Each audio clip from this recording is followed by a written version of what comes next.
Hello guys, कैसे हो आप लोग। देखो, हम लोगों ने चैप्टर नंबर 22 जो मानव पाचन तंत्र था वो कंप्लीट कर लिया। आज हम लोग बात करते हैं मानव श्वसन तंत्र के बारे में। तो चलिए स्टार्ट करते हैं चैप्टर नंबर 23 मानव श्वसन तंत्र। इंग्लिश में इसे बोलते हैं ह्यूमन रेस्पिरेटरी सिस्टम। चलिए सबसे पहले बात करते हैं इसके इंट्रोडक्शन। इंट्रोडक्शन में ज्यादा कुछ नहीं है, आपको ध्यान रखना है। देखो, श्वसन की अगर परिभाषा बनाए तो पोषक पदार्थों के ऑक्सीकरण की जो क्रिया होती है, यानी पोषक पदार्थों के ऑक्सीकरण की क्रिया श्वसन कहलाती है। श्वसन का मतलब श्वास को भरना और श्वास को छोड़ना नहीं होता, ये संवातन क्रिया होती है। तो पोषक पदार्थों के ऑक्सीकरण के फलस्वरूप ऊर्जा का निर्माण होता है। जैसे सपोज एक रिएक्शन है जो आप लोगों ने बचपन से पढ़ते आ रहे होंगे, ग्लूकोज का एक अणु ये 6 ऑक्सीजन के अणुओं से क्रिया करता है, तो इससे निर्माण होता है 6CO2, 12 H2O और 38 ATP या फिर 686 किलो कैलोरी जो ऊर्जा होती है वो इससे प्रोड्यूस होती है एक ग्लूकोज के अणु से। तो यही पोषक पदार्थों के ऑक्सीकरण की क्रिया के फलस्वरूप ऊर्जा के निर्माण की जो प्रक्रिया होती है वो श्वसन कहलाती है। आगे बात कर लेते हैं एज यूजुअल क्या होता है कि जो श्वसन की जो प्रक्रिया होती है उसके प्रकारों की बात कर लेते हैं। तो इसके जो प्रकार हैं वो 2 प्रकार की होती है। पहला जो प्रकार होता है वो होता है बाह्य श्वसन, जिसे इंग्लिश में बोलते हैं एक्सटर्नल रेस्पिरेशन। एक्सटर्नल रेस्पिरेशन का मतलब होता है बाह्य वातावरण से ऑक्सीजन को ग्रहण करना और ऑक्सीजन जो CO2 जो होती है उस CO2 को शरीर से बाहर निकालने की जो प्रक्रिया होती है उसे बाह्य श्वसन कहा जाता है। एज यूजुअल देखा जाए तो बाह्य वातावरण से ऑक्सीजन को ग्रहण करना और शरीर के अंदर जो CO2 है उस CO2 को शरीर से बाहर निष्कासित करना, ये क्रिया कहलाती है बाह्य श्वसन, जिसे हम लोग ब्रीथिंग या संवातन भी कहते हैं। आगे बात कर लेते हैं आंतरिक श्वसन की। आंतरिक श्वसन की बात करें जिसे इंटरनल रेस्पिरेशन कहते हैं।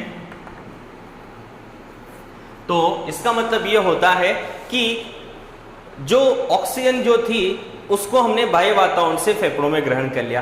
फेफड़ों से इस ऑक्सीजन को रक्त की सहायता से शरीर की कोशिकाओं में पहुंचाने की जो क्रिया होती है वो आंतरिक श्वसन कहलाती है। यानी कुल मिला के लंग्स जो होते हैं उस लंग्स से O2 और CO2 का आदान प्रदान अगर ब्लड में हो और उसी के साथ ब्लड में O2 और CO2 का आदान प्रदान ब्लड से सेल्स में हो, यानी ब्लड की सहायता से ऑक्सीजन सेल्स में चली जाए, सेल से CO2 ब्लड में आ जाए, तो इस प्रकार का जो एक्सचेंज जो होता है, यानी फेफड़ों से रुधिर में, रुधिर से कोशिकाओं के मध्य जो गैसों का आदान प्रदान होता है वो कहलाता है आंतरिक श्वसन, जो शरीर के अंदर होने वाला श्वसन होता है। अब ये आंतरिक श्वसन जो होता है वो 2 प्रकार का होता है।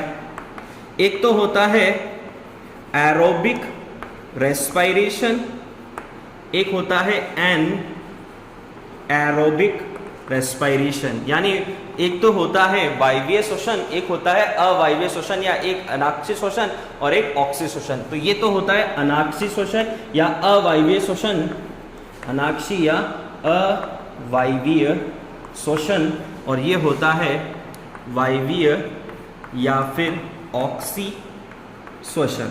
तो देखो, ऑक्सीजन की उपस्थिति में होने वाला श्वसन जो होता है वो वायवीय श्वसन होता है, ऑक्सीजन की अनुपस्थिति में होने वाला श्वसन जो होता है वो अवायवीय श्वसन होता है। ठीक है, ये हो गई बात हमारे सामने। अब आगे बात कर लेते हैं एज यूजुअल क्या होता है कि जो मानव श्वसन तंत्र जो होता है, इस मानव श्वसन तंत्र को हम लोग 3 भागों में विभक्त करके पढ़ेंगे।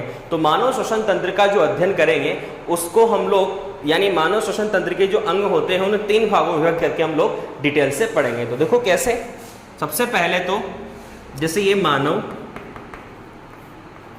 श्वसन तंत्र, अब मानव श्वसन तंत्र की बात करते हैं तो पहले डायग्राम से ही देख लेते हैं, फिर इसके बाद इसके टेबल की बात कर लेंगे।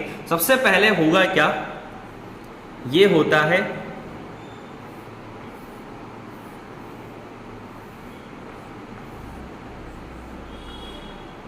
देखो ये होते हैं बाह्य नासा छिद्र, बाह्य नासा छिद्र, और ये होता है मुख। ठीक है, अब बाह्य नासा छिद्र यहां पर पाए जाएंगे, जो ग्रसनी वाला जो भाग होता है वहां पर पाए जाते हैं अंतः नासा छिद्र। ठीक है, ये होता है ग्रसनी वाला भाग। ठीक है, ग्रसनी वाले भाग के बाद यहां पर प्रेजेंट होता है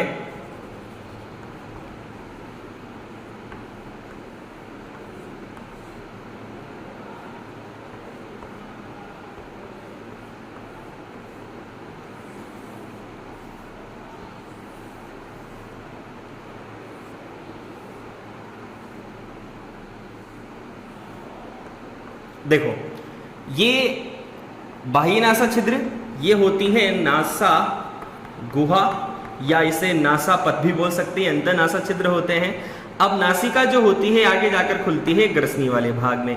ग्रसनी जो होता है वो आगे जाकर यानी यहां पर पाया जाता है कंठ, जिसे हम लोग बोलते हैं लैरिंग्स, और लैरिंग्स के जस्ट नीचे पाया जाता है ट्रेकिया,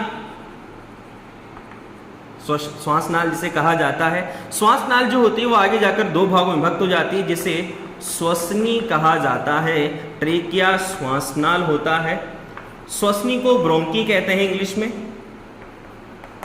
अभी जो श्वसनी जो होती है वो आगे जाकर जो होती है वो द्वितीयक श्वसनी में डिवाइड हो जाती है। द्वितीयक श्वसनी जो होती है वो आगे जाकर तृतीयक श्वसनी में डिवाइड हो जाती है, और ये आगे जाकर जो एल्वियोलर डक्ट होती है और आगे जाकर ये कुपिकीय नलिका से होती हुई कुपिका में आकर खुलती है। इस प्रकार, तो इस प्रकार हर जो लंग्स होता है उसका निर्माण अंगूर के गुच्छे के समान संरचना से होता है, जिसे एल्वियोली यानी कुपिका या एल्वियोली कहते हैं। तो ये कुपिका या एल्वियोली होती। कंठ जो होता है उसके ऊपर एक विशेष प्रकार की ढक्कनुमा संरचना पाई जाती है जो उपास्थि से बनी होती है, जिसे एपीग्लोटिस कहते हैं। और ये जो छिद्र होता है कंठ के नीचे का छिद्र, जो ट्रेकिया का जो छिद्र होता है, इसे ग्लोटिस कहा जाता है। ठीक है, एल्वियोली या कुपिकाएं जो होती हैं उन कुपिकाओं की संख्या लगभग 75 करोड़ होती है। और जो अब उसके बाद ये जो होती हैं, ये संरचनाएं जो होती हैं लेफ्ट ब्रोंकी यानी जो कुल मिला के श्वसनी जो होती हैं वो अपनी अपनी ओर के फेफड़ों में आकर खुलती है। अगर फेफड़ों की बात करते हैं तो एक तो होता है दायां फेफड़ा और एक होता है बायां फेफड़ा। तो ये जो होता है इस साइड का, ये होता है दायां फुफ्फुस या फेफड़ा, और ये होता है बायां फेफड़ा। जो दाईं ओर के जो फेफड़ा होता है ये क्या होता है, यूजुअल ये छोटा होता है और चौड़ा होता है, और बाईं ओर का जो फेफड़ा होता है लंबा होता है और सकरा होता है। जो चीज छोटी होती है वो चौड़ी होती है, जो लंबी होती है वो सक्रिय होती है। ये 3 पालियों से मिलकर बना होता है, 1 2 3, और ये 2 पालियों से मिलकर बना होता है, 1 और 2। उसके बाद जो फेफड़े जो होते हैं उस फेफड़ों के चारों तरफ विशेष प्रकार की संरचना यानी आवरण पाया जाता है, जिसे प्लूरा कहा जाता है। और प्लूरा और फेफड़ों के बीच में जो गुहा होती है उसे प्लूरल कैविटी कहते हैं। और इस प्लूरल कैविटी जो होती है, इस प्लूरल कैविटी में भरा होता है प्लूरल फ्लूइड। और ये प्लूरल फ्लूइड जो होता है, ये जो फैलने और सिकुड़ने का जो काम होता है लंग्स का, तो उसमें घर्षण से ये बचाता है, यानी बाह्य आघातों से बचाने का कार्य करता है, घर्षण को ये कम करता है। ठीक है, तो ये हम लोगों ने डायग्राम से रिलेटेड सारे भाग जो थे उनके बारे में बात करी। अब इन्हीं भागों को हम लोगों को डिटेल से बात करनी है। तो चलिए स्टार्ट करते हैं। जो मानव श्वसन तंत्र है, इस मानव श्वसन तंत्र से संबंधित हम लोग पहले चार्ट बनाते हैं ताकि आप लोगों को डिटेल से पता हो जाए कि कौन सा भाग कहाँ पर उपस्थित होता है। तो चलिए स्टार्ट करते हैं मानव श्वसन तंत्र। देखो श्वसन तंत्र जो है इसमें कौन कौन से अंग हम लोगों को पढ़ने हैं तो उसके बारे में बात कर लेते हैं। सबसे पहले तो जो मानव श्वसन तंत्र जो होता है उसके अंग जो होते हैं उनको 3 भागों में डिवाइड किया गया। पहला भाग है संवहनी श्वसन अंग, यानी इसका मतलब है वैस्कुलर रेस्पिरेटरी ऑर्गन, तो यानी जो वायु का संवहन करने में सहायता करते हैं। उसके बाद आता है मुख्य श्वसन अंग, मुख्य श्वसन अंग फेफड़े जो होते हैं उसके बारे में, और एक होते हैं सहायक श्वसन अंग। तो सहायक श्वसन अंग क्या है, मुख्य श्वसन अंग क्या है और संवहनी श्वसन अंग क्या है। तो सबसे पहले संवहनी श्वसन अंगों के बारे में बात कर लेते हैं। तो संवहनी श्वसन अंग जो होते हैं वो होते हैं, पहला होता है नासिका, नोज या नेजल। दूसरा होता है ग्रसनी, फेरिंग्स। और तीसरा होता है वायुनाल, जिसे विंड पाइप बोलते हैं। और ये वायुनाल जो होती है इसमें दो अंग हैं, एक तो है कंठ और एक है श्वास नाल। कंठ को लैरिंक्स बोलते हैं और वायुनाल जो होती है उसे ट्रेकिया बोला जाता है। मुख्य श्वसन अंग जो होता है इसके बारे में अगर बात करें तो वो है हमारे पास लंग्स। और सहायक श्वसन अंगों के बारे में बात करते हैं तो सहायक श्वसन अंग जो होते हैं वो हैं रिब्स, जिसे पसलियां कहा जाता है, और एक होता है डायफ्राम, जिसे तनुपट्ट या मध्यपट्ट बोला जाता है। तो सबसे पहले स्टार्ट करते हैं हम संवहनी श्वसन अंगों के बारे में। और संवहनी श्वसन अंगों के बारे में बात करें तो सबसे पहले हमारे पास आता है नासिका या नोज। नासिका की बात करें तो बाह्य वातावरण से जो वायु जो होती है उस बाह्य वातावरण से वायु को ग्रहण करना और बाह्य वातावरण में वायु को छोड़ना, यानी बाह्य वातावरण से ऑक्सीजन को ग्रहण करना और CO2 को छोड़ने के लिए एक विशेष प्रकार की संरचना पाई जाती है जिसे नासिका कहा जाता है। और ये 3 भागों से मिलकर बनी होती है। पहला भाग जो आता है वो आता है बाह्य नासा छिद्र। बाह्य नासा छिद्र जो होता है उसे इंग्लिश में बोलते हैं एक्सटर्नल नेजल पोर। एक्सटर्नल नेजल पोर की बात करें तो यूजुअली क्या होता है, जो नासिका जो होती है उस नासिका बाह्य वातावरण से कनेक्शन में होती है और एक जोड़ी छिद्र पाए जाते हैं बाह्य नासा छिद्र के। तो एक जोड़ी बाह्य वातावरण से जुड़े हुए नासा छिद्र नासिका में पाए जाते हैं जो वायु को भीतर ग्रहण करने का कार्य स्टार्ट करते हैं। इसके बाद बाह्य नासा छिद्र के बाद अगला जो टॉपिक आता है वो हमारा आता है नासा मार्ग, इंग्लिश में बोलते हैं नेजल पाथ। और ये जो नेजल पाथ जो होता है वो एज यूजुअल क्या होता है, बाह्य नासा छिद्र जो होते हैं एक विशेष प्रकार की गुहानुमा संरचना में खुलते हैं। इस गुहानुमा संरचना को नेजल पाथ या नासा मार्ग या नासा पथ कहा जाता है। और इसके बीच में एक विशेष प्रकार की पट्टी नुमा संरचना पाई जाती है जिसे नेजल सेप्टम कहा जाता है। यानी जो नासा गुहा होती है उसके बीच में एक पट्टी नुमा संरचना पाई जाती है जिसे नेजल पाथ कहा जाता है। और एक विशेष प्रकार की हड्डी से इसका निर्माण होता है जिसे बोलते हैं एथेमोइड बोन। तो एथेमोइड जो हड्डी होती है उसका ये रूपांतरण से बनती है, यानी एथेमोइड जो हड्डी होती है उस एथेमोइड हड्डी से नेजल सेप्टम का निर्माण होता है। जो नासा मार्ग जो होता है, इस नासा मार्ग के पीछे वाला जो भाग होता है यानी पश्च नासा मार्ग जो होता है, उस पश्च नासा मार्ग से एक विशेष प्रकार की हड्डी जुड़ी रहती है जिसे टर्बाइनल अस्थि कहा जाता है। टर्बाइनल अस्थि। और ये जो टर्बाइनल अस्थि जो होती है वो एज यूजुअल क्या होती है, टेढ़ी मेढ़ी होती है, जिसका काम होता है यानी ऐसे सर्कुलेट होती है टेढ़ी मेढ़ी, और इसका काम होता है ताप नियंत्रण का। ताप नियंत्रण से आप लोग समझ गए होंगे, आप किसी भी वातावरण में जब रहते हैं तो आपकी नाक जो होती है उसमें ठंडी वायु का और गर्म वायु का कोई पता नहीं लगता है। तो ताप नियंत्रण का जो कार्य होता है वो किसकी सहायता से किया जाता है, टर्बाइनल अस्थि के द्वारा। ये टर्बाइनल अस्थि जो होती है वो 3 प्रकार की अस्थियों से मिलकर बनी होती है। पहली होती है नेजो टर्बाइनल बोन, दूसरी होती है मैक्सिलो टर्बाइनल बोन, और थर्ड होती है यानी थर्ड जो टाइप की होती है वो होती है एथेमो टर्बाइनल बोन। ठीक है, तो ये सारी बातें थी। आगे बात कर लेते हैं जो नासा गुहा जो होती है, उस नासा गुहा में विशेष प्रकार की घ्राण उपकला कोशिका पाई जाती है। ये घ्राण उपकला कोशिका जो होती है ये क्या करती है, जो गंध जो होती है उस गंध का ज्ञान प्राप्त करने में सहायता करती है।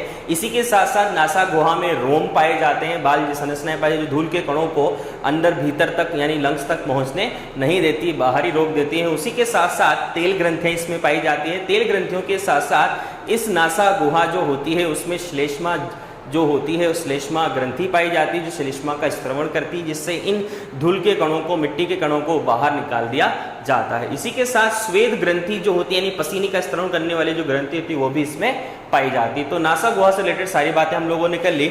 अब आता है तीसरा जो भाग आता है वो आता है अंतः नासा छिद्र। अंतः नासा छिद्र जो होता है उसे बोलते हैं इंटरनल नेजल पोर। और ये इंटरनल नेजल पोर जो होता है वो एज यूजुअल क्या करता है, इंटरनल नेजल पोर की अगर बात करते हैं तो ये अंतः नासा छिद्र जो होता है यानी बाह्य नासा छिद्र किसमें खुलते हैं, नासा गुहा में। और नासा गुहा जो होती है वो ग्रसनी वाला जो भाग होता है यानी अंतः नासा छिद्र, उस अंतः नासा छिद्र जो होते हैं वो ग्रसनी वाले भाग में प्रेजेंट होते हैं। तो अंतः नासा छिद्र जो होता है उसमें आकर ये नासा गुहा जो होती है यानी नासा मार्ग जो होता है उसमें आकर खुलता है। तो अंतः नासा छिद्र जो होते हैं वो आगे जाकर किसमें खुलेंगे, ग्रसनी वाले भाग में। तो ग्रसनी वाले भाग की अगर बात करते हैं तो अंतः नासा छिद्र जो होते हैं वो भी एक जोड़ी होते हैं।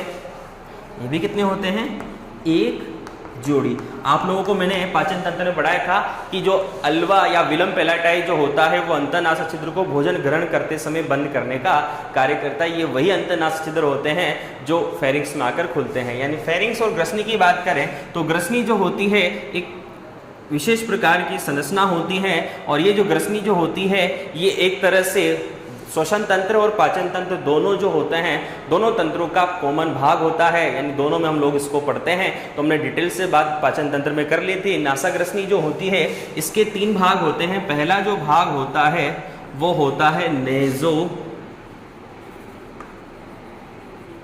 फेरिंग्स, दूसरा होता है ओरो फेरिंग्स और तीसरा होता है लैरिंगो फेरिंग्स। नेजोफेरिंग्स जो होता है उसे बोला जाता है नासा गुहा यानी नासा ग्रसनी। ओरोफेरिंग्स को मुख ग्रसनी और लैरिंगोफेरिंग्स जो होता है उसे बोला जाता है कंठ ग्रसनी। ठीक है, चलिए यहां तक हम लोगों ने बात करी।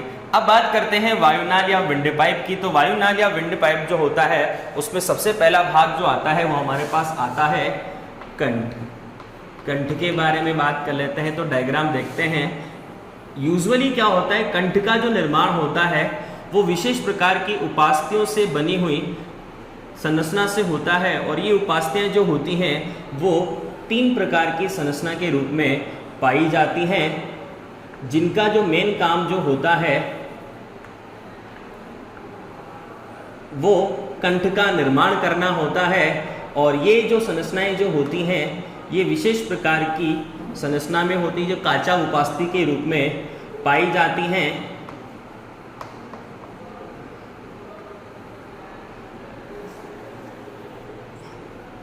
इस प्रकार से ये संरचना होती है। तो देखो होता क्या है, कंठ की हम लोग बात कर रहे हैं तो जो श्वास नाल जो होती है, ट्रेकिया जो होती है, इस ट्रेकिया का जो अग्रभाग जो होता है उसके रूपांतरण से कंठ का निर्माण होता है। कंठ जो होता है वो ध्वनि उत्पादन करने का काम करता है और कंठ से दो प्रकार की ध्वनि जो होती है वो उत्पन्न होती है, आ व ई। ये एम्स में आया हुआ प्रश्न है कि कंठ जो होता है उससे कौन से प्रकार की ध्वनियां जो साउंड होता है वो उत्पन्न होता है, तो आ और ई का।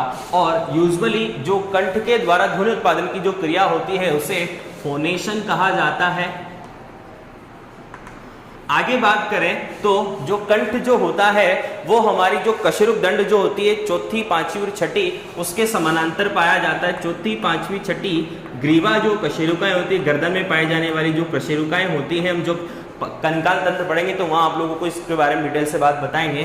तो कशेरुकाएं जो होती हैं, ग्रीव कशेरुकाएं, जिन्हें सर्विकल वर्टिब्रा बोला जाता है, चौथी पांचवी छठी जो सर्विकल वर्टिब्रा जो होती है यहाँ पर पाई जाने, उसके जस्ट सिद्ध में ये पाया जाता है, समानांतर के रूप में पाया जाता है। आगे बात करते हैं, कंठ जो होता है वो मनुष्य में ही जो होते हैं उनमें ही पाया जाता है, जिसे लैरिंक्स कहा जाता है। पक्षी जो होते हैं, पक्षियों में सेरिंग्स नामक संरचना पाई जाती है। तो पक्षियों में जो ध्वनि उत्पादन का जो काम किया जाता है वो सेरिंग्स नामक संरचना के द्वारा किया जाता है। आगे बात कर लेते हैं, अब इसमें संरचनाओं के बारे में बात करें तो 3 प्रकार की उपास्थि उसका निर्माण होता है। पहली जो उपास्थि होती है उसे कहा जाता है थायराइड। थायराइड जो उपास्थि होती है, ये जो उपास्थि होती है वो एज यूजुअल संख्या, यानी अगर देखा जाता है तो यानी जो कंठ का निर्माण करने वाली जो उपास्थियां होती है वो होती हैं 3 प्रकार की, लेकिन संख्या में जो होती हैं ये संख्या में 4 होती हैं। संख्या में 4 होने का मतलब एक जो उपास्थि होती है वो संख्या में 2 होती हैं, तो उस चीज का आप लोग ध्यान रखें। थायराइड जो उपास्थि होती है ये संख्या में 1 होती है, इसका जो आकार होता है वो V आकार का होता है, और थायराइड उपास्थि इन तीनों उपास्थियों में से सबसे बड़ी उपास्थि होती है। उसके साथ साथ इस पर एक विशेष प्रकार की उभारनुमा संरचना पाई जाती है जिसे एडम एप्पल बोला जाता है, और ये एडम एप्पल जो होता है वो जो पुरुष जो होते हैं उन पुरुषों में ज्यादा प्रभावी होता है। आप लोगों ने देखा होगा पुरुष जो होते हैं उन पुरुषों में ये संरचना बाहर निकली हुई दिखाई देती है, जिसे एडम एप्पल कहा जाता है। आगे बात करते हैं क्रिकॉइड की, तो ये जो क्रिकॉइड उपास्थि होती है ये संख्या में 1 होती है। इसके आकार की बात करें तो ये गोल आकृति की होती है, इसके बारे में इतना ही आप लोगों को ध्यान रखना है। और तीसरी उपास्थि होती है एरेटिनोइड, ये संख्या में 2 होती है, यानी युग्मित उपास्थि होती है। और एरेटिनोइड जो उपास्थि जो होती है इसके ठीक ऊपर कार्टिलेज ऑफ सेंट्रोनी पाई जाती है, ऑफ सेंट्रोनी नामक उपास्थि पाई जाती है। उसके साथ साथ ही एरेटिनोइड जो उपास्थि तो इसका आकार जो होता है वो पिरामिड शेप का होता है, पिरामिड आकृति का होता है। उसके साथ साथ अब जो एरेटिनोइड उपास्थि होती है और थायराइड उपास्थि होती है, इन दोनों के बीच में एक विशेष प्रकार की कक्षनुमा संरचना पाई जाती है जिसे लैरिंक्स चैम्बर या कंठ कक्ष कहा जाता है, कंठ कक्ष। और इस कंठ कक्ष का जो छिद्र होता है उसे ग्लोटिस बोला जाता है, और ये ग्लोटिस जो होता है उसके ऊपर एक ढक्कनुमा संरचना पाई जाती है जो उपास्थि से बनी होती है, जिसे एपिग्लोटिस बोला जाता है, जिसे ट्रैफिक पुलिसमैन भी कहा जाता है, जो हम लोगों ने आहार नाल में बात कर ली थी। तो ये सारी संरचनाएं पाई जाती है। अब उसके बाद एरेटिनोइड और थायराइड, यानी एरेटिनोइड और थायराइड के बीच में विशेष प्रकार के तंतुनुमा संरचनाएं पाई जाती है जिन्हें वोकल कॉर्ड कहा जाता है। ये जो संरचनाएं होती हैं इन्हें वोकल कॉर्ड कहा जाता है। ये वोकल कॉर्ड 2 प्रकार के होते हैं, एक तो होता है फॉल्स वोकल कॉर्ड, और नीचे वाला जो होता है वो होता है ट्रू वोकल कॉर्ड। तो फॉल्स वोकल कॉर्ड जो होता है, फॉल्स वोकल कॉर्ड जो होता है, इसके बारे में बात करें तो ये मोटे, अप्रत्यास्थ और गुलाबी रंग के होते हैं। और दूसरी बात, ये ध्वनि का उत्पादन नहीं करते, का उत्पादन नहीं। ट्रू जो होते हैं, ट्रू वोकल कॉर्ड, ये ट्रू वोकल कॉर्ड पतले होते हैं, प्रत्यास्थ होते हैं और सफेद रंग के होते हैं, और ये ध्वनि उत्पादन करते हैं। यानी ट्रू वोकल कॉर्ड जो होते हैं ध्वनि का उत्पादन करते हैं। फॉल्स वोकल कॉर्ड जो होते हैं ऊपर पाए जाते हैं, और यानी जो कंठ कक्ष जो होता है उसके ऊपर की साइड पाए जाते हैं और ये नीचे की साइड ट्रू वोकल कॉर्ड पाए जाते हैं। तो ये हम लोगों ने बात करी कंठ से रिलेटेड। अब एक चीज की और बात कर लेते हैं। यूजुअली क्या होता है, जो ट्रू वोकल कॉर्ड जो होता है, मेल की बात करें तो मेल में 2.7 सेंटीमीटर का होता है, और जो फीमेल होती है उस फीमेल में 1.7 सेंटीमीटर का होता है। मेल में ये मोटा होता है और फीमेल में ये पतला होता है, और मेल में इसका तारत्व जो होता है वो कम होता है और फीमेल में इसका तारत्व जो होता है वो ज्यादा होता है। तारत्व का मतलब होता है तेज, तीखापन। तो तीखापन जो होता है, फीमेल की जो वॉइस होती है वो काफी ज्यादा तीखी होती है और मेल की वॉइस जो होती है वो मोटी होती है। तो तारत्व उसका कम होता है और इसका ज्यादा होता है। तो इस तरीके से हम लोगों ने जो कंठ था उसके बारे में हम लोगों ने बात करी। अब कंठ जो होता है, उस कंठ के नीचे का जो भाग होता है उसे हम लोग बोलते हैं ट्रेकिया। और अगर ट्रेकिया की बात करते हैं तो लंबी नलिकाकार संरचना होती है, लंबी नलिकाकार संरचना होती है। इसकी जो लंबाई होती है 10 से 12 सेंटीमीटर होती है और इस पर पक्षमाभीय स्तंभाकार उपकला, यानी इसकी जो भित्ति जो होती है वो पक्षमाभीय स्तंभाकार उपकला जो होती है उसकी बनी होती है। उसके साथ साथ ये जो ट्रेकिया जो होती है, ट्रेकिया पर विशेष प्रकार के सी आकार की उपास्थि से बने हुए छल्ले पाए जाते हैं, जिनकी संख्या 16 से 20 होती है और इनका जो मेन काम होता है वो इस ट्रेकिया यानी श्वास नाल को पिचकने से बचाना होता है, यानी श्वास नाल जो होती है वो पिचकती नहीं है। ठीक है। उसके बाद ये जो ट्रेकिया जो होती है, इस ट्रेकिया आगे जाकर दो भागों में विभक्त हो जाती है, यानी वक्ष गुहा जो होती है उस वक्ष गुहा में जाकर ये दो भागों में विभक्त हो जाती है। दोनों भाग जो होते हैं, दोनों साइड के जो भाग होते हैं वो कहलाते हैं ब्रोंकी या श्वसनी।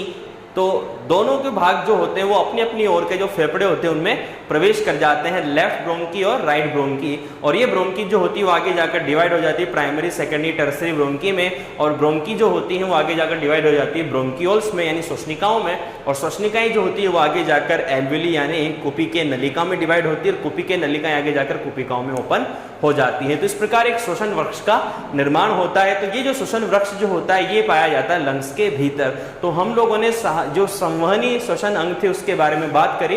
तो रेस्पिरेटरी ट्री जो है उसके बारे में भी बात कर लेते हैं। यूजुअली क्या होता है, जैसे ये ट्रेकिया होता है, ट्रेकिया जो होता है आगे जाकर किसमें डिवाइड हो जाता है, ब्रोंकी में। ब्रोंकी जो होती है दो तीन भागों में डिवाइड, प्राइमरी, सेकेंडरी और टर्सरी ब्रोंकी। ये टर्सरी ब्रोंकी आगे जाकर ब्रोंकियोल्स में चेंज हो जाती हैं और ब्रोंकियोल जो होता है आगे जाकर एल्वियोलर डक्ट जो होती है उसमें चेंज हो जाता है। एल्वियोलर डक्ट जो होती है आगे जाकर एल्वियोली जो होती है